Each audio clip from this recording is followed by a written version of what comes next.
SBR Forum's Punters is brought to you by Bookmaker. We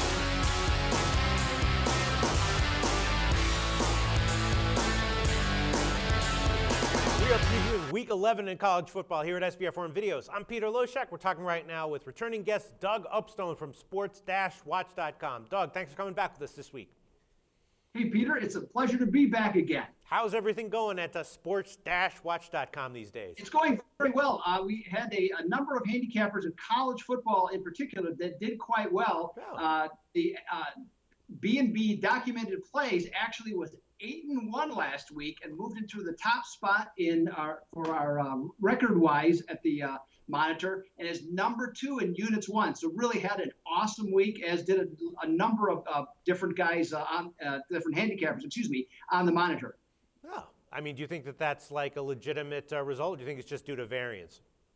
Well, I mean, of course, over the course of a season, I mean, when you move up that much, sure, you're going to have it. 1 week can make a difference, but 1 week can be, some people figure it out later in the year, and they keep building on it as it goes along. So, a number of people that have been near or at the top 5 have been there consistently all year. And I wouldn't be surprised if B&B documented or some of the other guys just stay right where they're at and continue to move ahead. All right, awesome. Good job all around, everyone. All right, you're having a pretty good year as well, Doug Upstone, on our videos. And the first game you want to talk about in college is Kent State at Miami, Ohio. Miami, Ohio is a 6.5-point home underdog. Totals 54.5.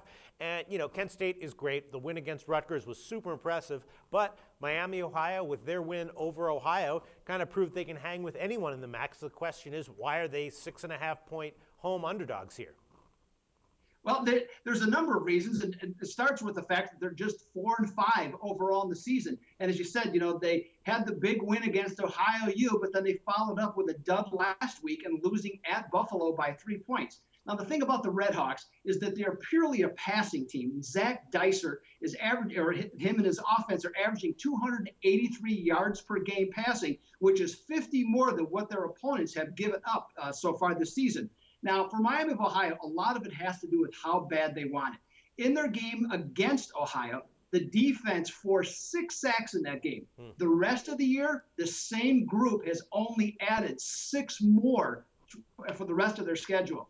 Now, you mentioned, Kent State. On the other hand, they're having a historic season. This is their longest winning streak in 72 years. They're eligible to play in a bowl game for the first time since 1972. And their win against Rutgers, which was ranked, that was the first time they've ever accomplished that in 23 tries.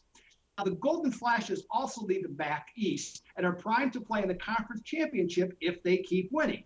From here, though, I look at their situation no different than Lewis and Clark when they went on the expedition. This is unexplored territory for Kent State. Last week, I think they started to show the first signs of pressure, trailing Akron 24-7 before overwhelming the feeble Zips 35-24 as 19-point favorites. Now, a closer look at their stats finds that Kent State has surrendered 319 yards per game through the air in their last 3 outings. And with this being the strength of Miami, I think this really should help the home team.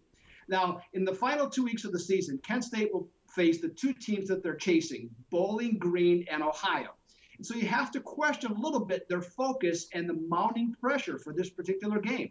The Golden Flashes also have to overcome their past, which shows them at 7-17-1 against the spread in November, while Miami North, on the other hand, is 6-2 against the spread at Yager Stadium against teams with a winning road record. I'm calling for a tight 3-point game that could go either way.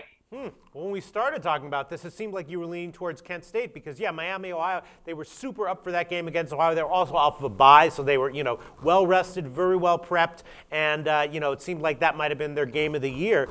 So when we started talking about it, it seemed like you were talking about Kent State, but I guess all those things that you said about Miami of Ohio, their sort of weaknesses, you're still thinking that they're going to hang close?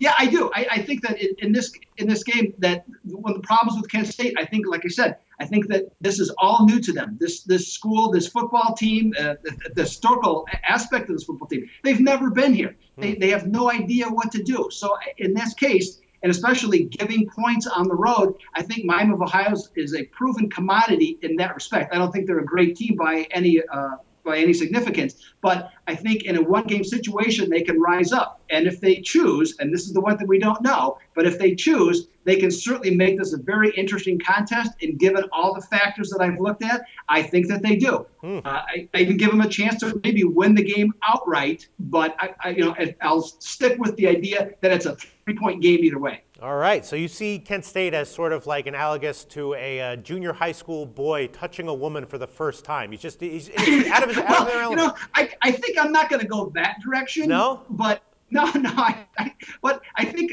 just in a general sense, I think I'll stick with the idea that they don't know exactly what they're doing in this situation, and they might not make it happen. Exactly, right. Like a 14-year-old boy being with a woman for the first time. Okay, I'll let you handle that aspect of it. All right, we can cut. I think we got the point here. Doug Upstone likes Miami, Ohio, +6.5. Great preview, Doug.